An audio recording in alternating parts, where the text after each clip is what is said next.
Student 2024 का question, trigonometry का question है। क्वेश्चन सिंपल है बट एक क्वेश्चन में खासियत है क्या, जो ये टर्म हमें गिवन इक्वेशन है एंड गिवन है theta lies between 0 to 2 pi, then the sum of all thetas, हमें सम फाइंड आउट करना सारे थीटास के लिए कि जितने भी थीटास आएंगे सबका सम। अगर एक से ज्यादा थीटास फाइंड आउट करना है तो हमें इसमें ट्रिग्नोमेट्रिक इक्वेशन यूज करनी पड़ेगी। इजी है, कोई मुश्किल नहीं। Then theta lies between 0 to 2 pi where cos 3 theta attains maximum value. जो cos 3 थीटा इसमें जो आएगी वो मैक्सिमम वैल्यू बनेगी।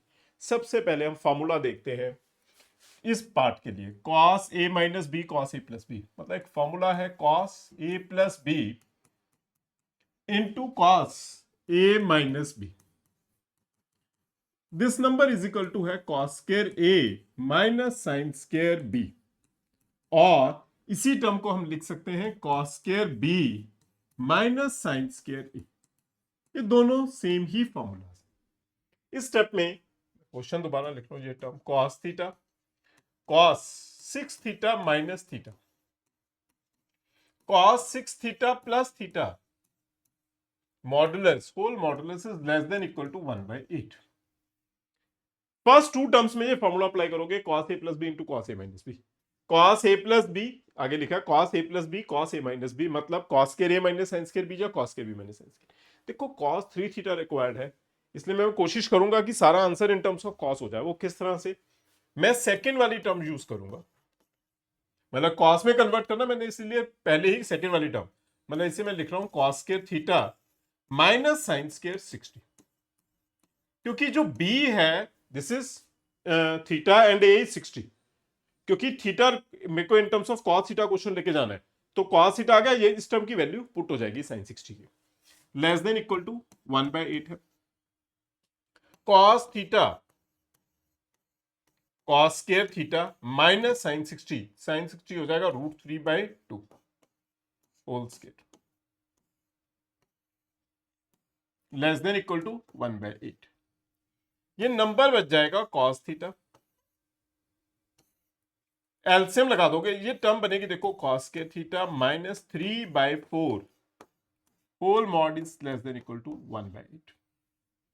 इसमें एलसीएम लगा दो, एलसीएम लगाओगे अगर आप टर्म में, तो ये नंबर बचेगा 4, देखो इसे मल्टीप्लाई भी कर दो एंड एलसीएम पे लगा दो, ये हो जाएगा 4 cos square theta into cos theta cos cube theta minus 3 cos theta whole divided by modulus whole divided by 4। Clear है, मैंने एलसीएम भी लगा दिया एंड cos मल्टीप्लाई भी कर दिया। लेस देन इक्वल टू क्या है, लेस देन इक्वल टू 1/8 है। ये टर्म कैंसिल हो जाएगी और numerator 4 cos cube theta minus 3 cos theta, ये टर्म फॉर्मूला है cos 3 theta whole modulus is less than equal to 1/2। Clear है। अगर मॉड वाली कंडीशन देखें तो मॉड वाली कंडीशन क्या होती है कि mod of x less than equal to a है, तो जो x है it lies between minus a and a। ये कंसेप्ट आपको बहुत बेसिक पता होगा। अगर mod of x less than equal to a है then x lies between minus a and a। तो इस टर्म के अकॉर्डिंग आप लिखोगे cos 3 theta lies between 1/2 and minus 1/2। इससे एक बात क्लियर होगी कि जो maximum value of cos 3 theta है वो है 1/2, और यही हमने लिखना where cos 3 theta attains the maximum value. यहां पे cos 3 थीटा की मैक्सिमम वैल्यू है, मैक्सिमम वैल्यू आए मतलब इस स्टेप में cos 3 theta maximum, cos 3 theta is equal to 1/2। अब cos 1/2 कब होता है, cos 1/2 आएगा when it is cos π/3 60, मतलब cos 60। अब डायरेक्टली नॉर्मली हम लिखते हैं तो 3 थीटा इज इक्वल टू π/3 लिखते हैं, बट इस केस में हमें सम ऑफ ऑल वैल्यूज बोला, मतलब एक से ज्यादा सॉल्यूशन हो सकते हैं। अगर एक से ज्यादा सॉल्यूशन रिक्वायर्ड है तो इसके लिए हम जनरल सॉल्यूशन यूज करेंगे। मतलब जनरल सॉल्यूशन मींस, मैं इस जगह पे एक रिजल्ट दिखाता हूं, मैं रिजल्ट यूज करूंगा क्या, अगर cos theta is equal to cos alpha आ जाए, अगर cos theta is equal to cos alpha आ जाए तो हम यूज करते हैं theta is equal to 2n pi plus minus alpha. तो ये हमारा सॉल्यूशन है, n चेंज हो जाएगा हमारा डिफरेंट आंसर आ जाएगा, मतलब सारे ही सॉल्यूशन फाइंड आउट कर सकते हैं अकॉर्डिंग टू दिस टर्म। ये ट्रिग्नोमेट्रिक इक्वेशन का फॉर्मूला है cos theta is equal to cos alpha and theta is equal to 2n pi plus minus alpha. देखो 2024 में जेई में ये क्वेश्चन आया, बोलने के लिए कि ट्रिग्नोमेट्रिक इक्वेशन सिलेबस में नहीं है, बट ये क्वेश्चन आया है। क्लियर है? अब ये टर्म बन के आ गई cos 3 theta is equal to cos pi by 3।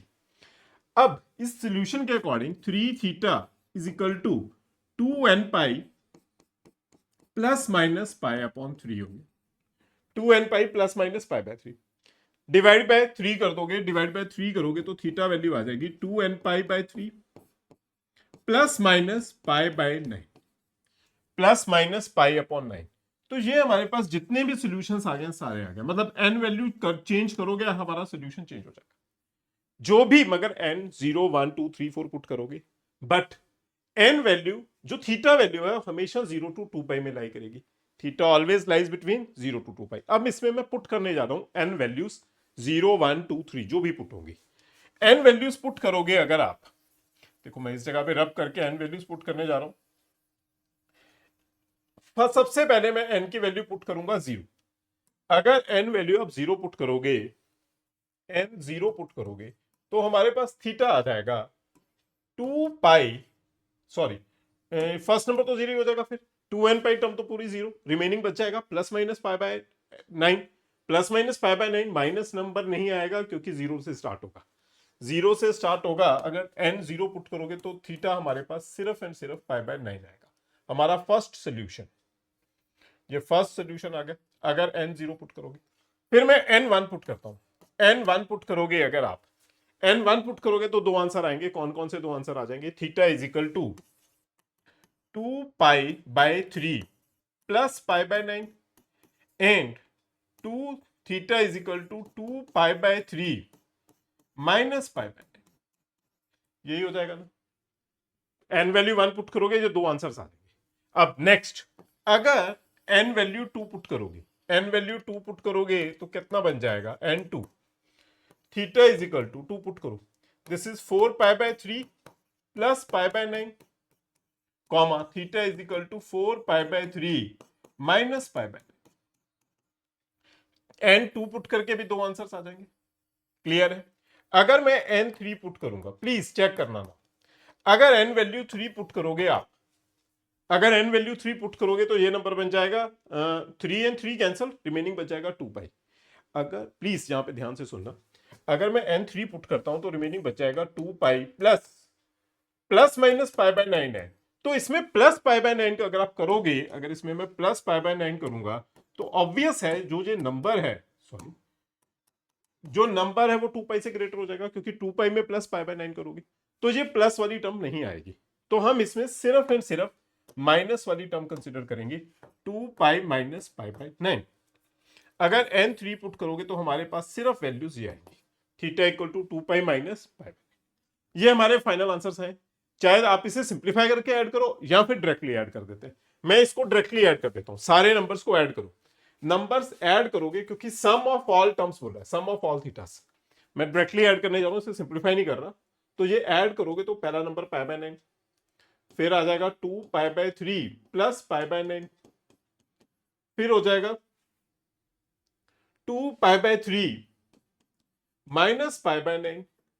Next number हो जाएगा 4 pi by 3 plus pi by 9। Next number हो जाएगा 4 pi by 3 minus pi by 9, 4 pi by 3 minus pi by 9, और लास्ट बच जाएगा आपके पास 2 पाई माइनस पाई बाय 9। ध्यान से देखो तो ये सब कुछ ही कैंसिल हो गया, plus pi by 9 and minus pi by 9 plus pi by 9 और ये minus pi by 9 plus pi by 9 और माइनस पाई बाय 9। जो रिमेनिंग बच जाएगा, रिमेनिंग टर्म क्या बच जाएगी? देखो 2 pi by 3, 2 pi by 3, 4 pi by 3, 4 pi by 3 and 2 pi. Add करो आप, 2 and 2 4, 4 pi by 3, 4 and 4 8, 8 and 4 12, 12 pi by 3, remaining जो बच गया आपके पास 12 पाई बाय 3 प्लस और एक जे टर्म रिमेनिंग बच जाएगी 2 पाई। कितना बन जाएगा ये कैंसिल करोगे? 4 plus 2 6 pi sum of all terms आ गया 6 पाई। हमारा फाइनल आंसर है ऑप्शन सी, फाइनल आंसर है। Thank you students.